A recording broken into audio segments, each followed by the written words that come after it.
Good morning and नमस्कार दोस्तों, स्वागत है आपका एक बार फिर से आपके अपने चैनल जीके सर्च इंजन पर। आज है 24 जनवरी और 24 जनवरी से रिलेटेड राजस्थान करंट अफेयर्स के जितने भी इम्पोर्टेंट क्वेश्चन हैं सभी हम इस वीडियो में डिस्कस करने वाले हैं। तो पूरा वीडियो बहुत ध्यान से देखें और वीडियो के एंड में मैं आपसे क्वेश्चन पूछूंगा जिसका आंसर आपको कमेंट बॉक्स में देना है। कल के वीडियो में मैंने आपसे क्वेश्चन पूछा था जो था हाल ही में नीति आयोग द्वारा जारी भारत नवाचार सूचकांक में बड़े राज्यों की श्रेणी में राजस्थान कौन से स्थान पर रहा है। तो इसका सही आंसर आपको कमेंट बॉक्स में देना था। तो नीति आयोग की ओर से भारत नवाचार सूचकांक जारी किए गए हैं जिसमें बड़े राज्यों की श्रेणी में राजस्थान को 12वें स्थान पर रखा गया है। ए ऑप्शन इसका बिल्कुल सही था। जिन दोस्तों ने ए ऑप्शन कमेंट बॉक्स में सही जवाब दिया उनको हार्दिक शुभकामनाएं। 20 जनवरी को नीति आयोग की ओर से भारत नवाचार सूचकांक का दूसरा संस्करण जारी किया गया था जिसमें राजस्थान को 20.83 अंक के स्थान पर 12वें स्थान पर रखा गया था। राजस्थान को 20.83 अंक मिले थे जबकि देश के सभी बड़े राज्यों में कर्नाटक का पहला स्थान था। इंडिया इनोवेशन इंडेक्स 2.0 यानी दूसरा संस्करण है वो नीति आयोग के जो उपाध्यक्ष राजीव कुमार की ओर से जारी किया गया था। इस इंडेक्स के अनुसार राज्यों की इनोवेशन यानी नवाचार यानी कुछ नया करने की क्षमता और परफॉर्मेंस के बारे में जानकारी दी जाती है। इससे पहले ये जो पहला भारत नवाचार सूचकांक है वो अक्टूबर 2019 में जारी किया गया था। इस इंडेक्स में ओवरऑल बात की जाए तो नई दिल्ली को पहला स्थान मिला था। चलिए स्टार्ट करते हैं आज के करंट अफेयर्स। पहला क्वेश्चन है, हाल ही में राजस्थान में उत्तर पश्चिमी रेलवे के बीकानेर मंडल की किस अधिकारी को उत्कृष्ट कार्यों के लिए राष्ट्रीय स्तर पर रेल मंत्री पुरस्कार से नवाजा गया है। तो हाल ही में राजस्थान में उत्तर पश्चिमी रेलवे के बीकानेर मंडल की डॉक्टर सीमा बिश्नोई को राष्ट्रीय स्तर पर रेल मंत्री पुरस्कार से सम्मानित किया गया है। बी ऑप्शन इसका बिल्कुल सही हो जाएगा। आइए जानते हैं इंपॉर्टेंट फैक्ट्स। तो उत्तर पश्चिमी रेलवे के बीकानेर मंडल की मंडल परिचालन प्रबंधक है वर्तमान में जो वाणिज्य प्रबंधक डॉक्टर सीमा बिश्नोई को उनके द्वारा किए गए उत्कृष्ट कार्यों के लिए राष्ट्रीय स्तर पर रेल मंत्री पुरस्कार से सम्मानित किया गया था। सीमा बिश्नोई को उत्तर पश्चिमी रेलवे के जयपुर जोन में पुरस्कृत किया गया था और इसके अलावा क्षेत्रीय स्तर पर पुरस्कार व व्यक्तिगत स्तर पर बीकानेर मंडल पर उत्कृष्ट कार्य करने वाले कुल 28 रेल कर्मियों को सामूहिक रूप से 5 रेल कर्मियों को सम्मानित किया गया था। तो आपको ध्यान में रखना है डॉक्टर सीमा बिश्नोई है वो बीकानेर मंडल में जो प्रबंधक है वाणिज्य प्रबंधक है और उनको उत्कृष्ट कार्यों के लिए राष्ट्रीय स्तर पर रेल मंत्री पुरस्कार से सम्मानित किया गया था। क्षेत्रीय स्तर पर उत्तर पश्चिमी रेलवे की ओर से 65वां रेल सप्ताह समारोह आयोजित किया गया था जयपुर में और उसी दौरान पुरस्कृत भी किया गया था। नेक्स्ट यहाँ पे क्वेश्चन है, हाल ही में राजस्थान रोडवेज द्वारा डिपो ऑफ द मंथ का अवार्ड किसे दिया जाएगा। तो राजस्थान रोडवेज की ओर से डिपो ऑफ द मंथ का अवार्ड दिया जाएगा जयपुर डिपो को। बी ऑप्शन इसका बिल्कुल सही हो जाएगा। आइए जानते हैं इंपॉर्टेंट फैक्ट्स।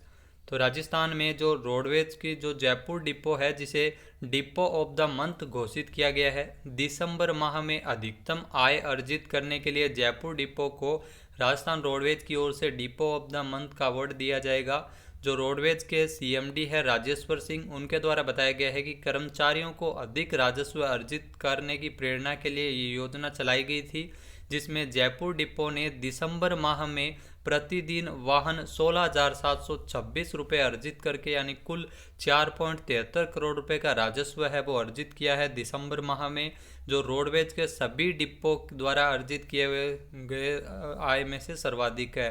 अगस्त 2021 तक जयपुर डिपो को डिपो ऑफ द मंथ का अवार्ड है वो दिया जाएगा और साथ ही साथ डिपो ऑफ द ईयर घोषित करते हुए स्थापना दिवस पर सम्मानित भी किया जाएगा। बात की जाए रोडवेज की तो राजस्थान राज्य पथ परिवहन निगम का जो मुख्यालय है वो जयपुर राजस्थान में है। राजस्थान में रोडवेज कर्मचारियों के लिए योजना लागू की है जिसमें उत्कृष्ट कार्य करने वाले कर्मचारियों को प्रोत्साहन करने हेतु सम्मानित भी किया जाएगा। नेक्स्ट यहाँ पे क्वेश्चन है, हाल ही में राजस्थान में बाल अधिकार संरक्षण आयोग की ओर से उम्मीद हेल्पलाइन का शुभारंभ कब किया गया था। तो राजस्थान में बाल अधिकार संरक्षण आयोग की ओर से उम्मीद हेल्पलाइन का शुभारंभ 19 जनवरी को किया गया था। सी ऑप्शन इसका बिल्कुल सही हो जाएगा। आइए जानते हैं इंपॉर्टेंट फैक्ट्स। तो बच्चों में मानसिक तनाव को दूर करने, बाल अपराधों की शिकायतें दर्ज करने एवं बाल अधिकारों के संरक्षण हेतु बनाए गए कानूनों की जानकारी देने के लिए राजस्थान राज्य बाल अधिकार संरक्षण आयोग की ओर से और साथ ही साथ स्वयं सेवी संस्था save the children mind upper index action के सहयोग से आपको बता दें कि जो राज्य स्तरीय हेल्पलाइन है उम्मीद हेल्पलाइन को शुभारंभ किया गया था, जिसका शुभारंभ 19 जनवरी 2021 को किया गया था। तो बच्चों में मानसिक तनाव को दूर करने के लिए ये उम्मीद हेल्पलाइन है वो चलाई गई है। राजस्थान बाल अधिकार संरक्षण आयोग की जो वर्तमान में अध्यक्ष है वो है संगीता बेनीवाल। नेक्स्ट यहाँ पे क्वेश्चन है, राजस्थान में गांवों की रिहायशी संपत्तियों का ड्रोन के माध्यम से सर्वे कर डिजिटल मानचित्र तैयार करने हेतु पायलट प्रोजेक्ट के प्रथम चरण के रूप में राजस्थान के किस जिले का चयन किया गया है? तो राजस्थान के जैसलमेर जिले को चुना गया है पायलट प्रोजेक्ट के रूप में जो पहले चरण के लिए। बी ऑप्शन इसका बिल्कुल सही है। आइए जानते हैं इंपॉर्टेंट फैक्ट्स। तो राजस्थान में ग्रामीण एवं पंचायती राज विभाग तथा राजस्व विभाग की ओर से अब गांवों की रिहायशी संपत्ति का ड्रोन के माध्यम से सर्वे कर डिजिटल मानचित्र तैयार करवाया जाएगा और इसके बाद उस व्यक्ति को पट्टा दिया जाएगा। सरकार की ओर से ज़मीन, जिसकी ज़मीन उसका पट्टा में स्वामित्व योजना है वो शुरू की गई है। और इस साल आपको बता दें कि पायलट प्रोजेक्ट के रूप में राजस्थान के जैसलमेर जिले का चयन किया गया है। पायलट प्रोजेक्ट के रूप में प्रदेश के 1 लाख गाँवों में ये कार्य किया जाएगा। इसके लिए राज्य सरकार की ओर से जैसलमेर के जिला कलेक्टर एवं जिला परिषद के सीईओ को क्रियान्वयन से संबंधित दिशा निर्देश है वो प्रदान किए गए हैं। अभी इस योजना में होगा क्या? तो इसके अंतर्गत सबसे पहले गांव की आबादी के रास्ते आसपास चूने की लाइन बनाई जाएगी और उसके बाद ड्रोन से गांवों की आबादी, रिहायशी इलाकों की हाई रेजोल्यूशन 2D तस्वीर खींची जाएगी और तस्वीरें जो मकान, जिसमें मकान की पैमाइश आ जाएगी और इसी आधार पर राजस्व विभाग की ओर से मकानों को नंबर भी दिया जाएगा। साथ ही साथ मकान मालिक को प्रॉपर्टी कार्ड भी जारी किया जाएगा। राज्य ड्रोन सर्वे के लिए पहले सर्वे ऑफ इंडिया के साथ MOU भी किया जाएगा। तो आपको बता दें कि जैसलमेर का एकमात्र चयन किया गया है डिजिटल ड्रोन के माध्यम से सर्वे करने के लिए। नेक्स्ट यहाँ पे क्वेश्चन है, हाल ही में राजस्थान में गोचर भूमि चारा बैंक बनाए जाने की घोषणा किसने? तो गोचर भूमि पर चारा बैंक बनाए जाने की घोषणा की है प्रमोद जैन भाया ने। सी ऑप्शन इसका बिल्कुल सही हो जाएगा। आइए जानते हैं इंपॉर्टेंट फैक्ट्स। तो राजस्थान में गोचर भूमि पर चारा बैंक बनाए जाने की घोषणा की है गोपालन मंत्री प्रमोद भाया के द्वारा। इससे गौशालाओं को वित्तीय सहायता भी उपलब्ध करवाई जाएगी। इसके साथ ही साथ आपको बता दें कि इसके गोपालन मंत्री प्रमोद जैन भाया की ओर से ये आदेश मंजूर किए गए हैं। इसके अनुसार गौशालाओं की गायों के लिए गोचर भूमि पर चारा बैंक विकसित करने की योजना बनाई है। ऐसी गौशालाओं को ग्राम पंचायत के माध्यम से 2 से लेकर 5 वर्ष तक के लिए चारा उगाने के लिए गोचर भूमि लीज पर देने के लिए विचार है वो किया जाएगा, जिसमें प्रत्येक जिले से एक गौशालाओं को इसके लिए चुना जाएगा। नेक्स्ट यहाँ पे क्वेश्चन है, हाल ही में रेलवे में निजीकरण को बढ़ावा देने के लिए भारत सरकार द्वारा राजस्थान में कितनी निजी ट्रेनें चलाई जाएगी? तो राजस्थान में 20 निजी ट्रेनों का संचालन किया जाएगा। सी ऑप्शन इसका बिल्कुल सही हो जाएगा। निजीकरण को बढ़ावा देने के लिए रेलवे में भारत सरकार की ओर से राजस्थान में 20 निजी ट्रेनें चलाई जाएगी। आइए जानते हैं इंपॉर्टेंट फैक्ट्स। तो हाल ही में रेलवे के निजीकरण को बढ़ाने के लिए भारत सरकार की ओर से पूरे भारत में कुल 224 निजी ट्रेन चलाने के लिए सहमति दी गई है, जिसमें राजस्थान में 20 ट्रेनों का संचालन किया जाएगा।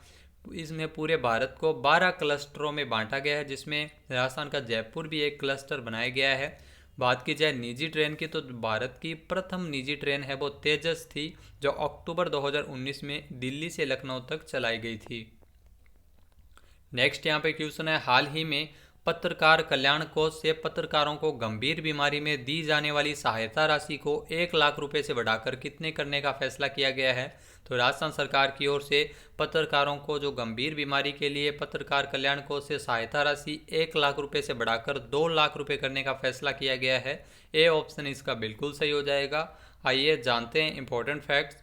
तो मुख्यमंत्री अशोक गहलोत द्वारा पत्रकार कल्याण कोष से जो पत्रकारों को गंभीर बीमारी के लिए सहायता राशि जहां पहले 1 लाख रुपए दी जाती थी, उसे बढ़ाकर 2 लाख रुपए किया गया है।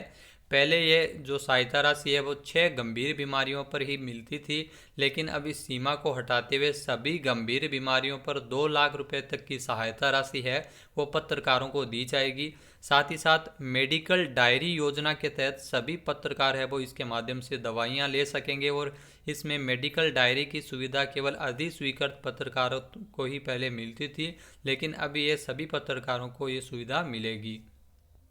नेक्स्ट यहाँ पे क्वेश्चन है, हाल ही में राजस्थान के किस लेखक को वर्ष 2020 का प्रेम शंकर श्रीवास्तव श्रेष्ठ साहित्य सर्जन पुरस्कार दिया गया है? तो हाल ही में राजस्थान से डॉक्टर पद्मजा शर्मा को साल 2020 के लिए प्रेम शंकर श्रीवास्तव श्रेष्ठ साहित्य सर्जन पुरस्कार से नवाजा गया था। ए ऑप्शन इसका बिल्कुल सही हो जाएगा। आइए जानते हैं इंपॉर्टेंट फैक्ट्स। तो डॉक्टर पद्मजा शर्मा को वर्ष 2020 के लिए पुरस्कृत किया गया था श्रेष्ठ साहित्य सर्जन पुरस्कार के लिए। उन्हें ये पुरस्कार उनकी जो कृति है, जो रचना है विश्वास का घर, उनके लिए पुरस्कार है वो दिया गया है। इस पुरस्कार की शुरुआत है वो सबसे पहले 1997 में की गई थी। नेक्स्ट यहाँ पे क्वेश्चन है, हाल ही में भारत का सबसे बड़ा मल्टी मॉडल लॉजिस्टिक पार्क है वो किस राज्य में बनाया जाएगा? तो भारत का सबसे बड़ा मल्टी मॉडल लॉजिस्टिक पार्क है वो गुजरात में बनेगा। बी ऑप्शन इसका बिल्कुल सही है। आइए जानते हैं इंपॉर्टेंट फैक्ट्स। तो भारत का जो सबसे बड़ा मल्टी मॉडल लॉजिस्टिक पार्क है वो गुजरात के अहमदाबाद जिले के साणंद के पास विरोचन नगर में बनाया जाएगा। इसके लिए गुजरात सरकार और अडानी पोर्ट और सेज लिमिटेड के मध्य 22 जनवरी को एक समझौता ज्ञापन पर हस्ताक्षर भी किए गए थे, जिसमें 1450 एकड़ के इस पार्क में 4.6 किलोमीटर लंबे रनवे के साथ एक बड़े आकार के कार्गो विमान को भी संभालने के लिए समर्पित एयर कार्गो कॉम्प्लेक्स भी स्थापित किया जाएगा। तो ध्यान रखिएगा, भारत का सबसे बड़ा मल्टी मॉडल लॉजिस्टिक पार्क है वो गुजरात में बनेगा। नेक्स्ट यहाँ पे क्वेश्चन है, हाल ही में भारत में पराक्रम दिवस कब मनाया गया है? तो भारत में हाल ही में पराक्रम दिवस है वो 23 जनवरी को मनाया गया है। सी ऑप्शन इसका बिल्कुल सही हो जाएगा। जी हाँ, पहली बार मनाया गया है भारत में पराक्रम दिवस 23 जनवरी को। आइए जानते हैं इंपॉर्टेंट फैक्ट्स। तो आज़ाद हिंद फौज बनाकर देश की आज़ादी के लिए बिगुल बजाने वाले नेताजी सुभाष चंद्र बोस की 125वीं जयंती है वो 23 जनवरी को मनाई गई थी, और 23 जनवरी से ही आपको बता दें कि पराक्रम दिवस मनाने की शुरुआत है वो भारत सरकार द्वारा की गई है। नेताजी सुभाष चंद्र बोस के जन्म दिवस के अवसर पर भारत में पराक्रम दिवस है वो अब से मनाया जाएगा। सुभाष चंद्र बोस का जन्म 23 जनवरी 1897 में ओडिशा के कटक शहर में हुआ था। उनके पिता का नाम जानकीनाथ बोस था और माता का नाम प्रभावती था। तो ध्यान रखिएगा, सुभाष चंद्र बोस की ये 125वीं जयंती है वो साल 2020 में मनाई गई थी 23 जनवरी को। साथ ही साथ उनका निधन की बात की जाए तो सुभाष चंद्र बोस की मृत्यु 18 अगस्त 1945 को हवाई जहाज से मंचूरिया जा रहे थे। इस दौरान जो ताई होकू हवाई अड्डे पर विमान दुर्घटनाग्रस्त हो गया था, जिसमें उनकी मौत हो गई थी। इनकी मौत को लेकर भारत के इतिहास का जो सबसे बड़ा रहस्य है वो इनकी मौत बनी थी। तो 18 अगस्त 1945 को इनका निधन हुआ था। अब बात कर लेते हैं आज के हमारे क्विज की। तो आज का हमारा क्विज है, हाल ही में राजस्थान मानवाधिकार आयोग का अध्यक्ष किसे बनाया गया है? एक बार फिर से सुनिएगा, राजस्थान मानवाधिकार आयोग का हाल ही में अध्यक्ष किसे नियुक्त किया गया है? इसका सही आंसर आपको कमेंट बॉक्स में देना है। और अगर ये वीडियो आपको पसंद आए तो इसे लाइक और शेयर जरूर करें। साथ ही साथ हमारे चैनल को भी जरूर सब्सक्राइब करें। इस वीडियो की PDF फाइल आप वीडियो के डिस्क्रिप्शन बॉक्स से डाउनलोड कर सकते हैं, और इस क्वेश्चन का आंसर आप वोट करके भी कर सकते हैं। वीडियो कैसा लगा कमेंट बॉक्स में जरूर बताएं। वीडियो को ज़्यादा से ज़्यादा शेयर करें, लाइक करें। वीडियो देखने के लिए धन्यवाद। जय हिंद, जय भारत, जय राजस्थान।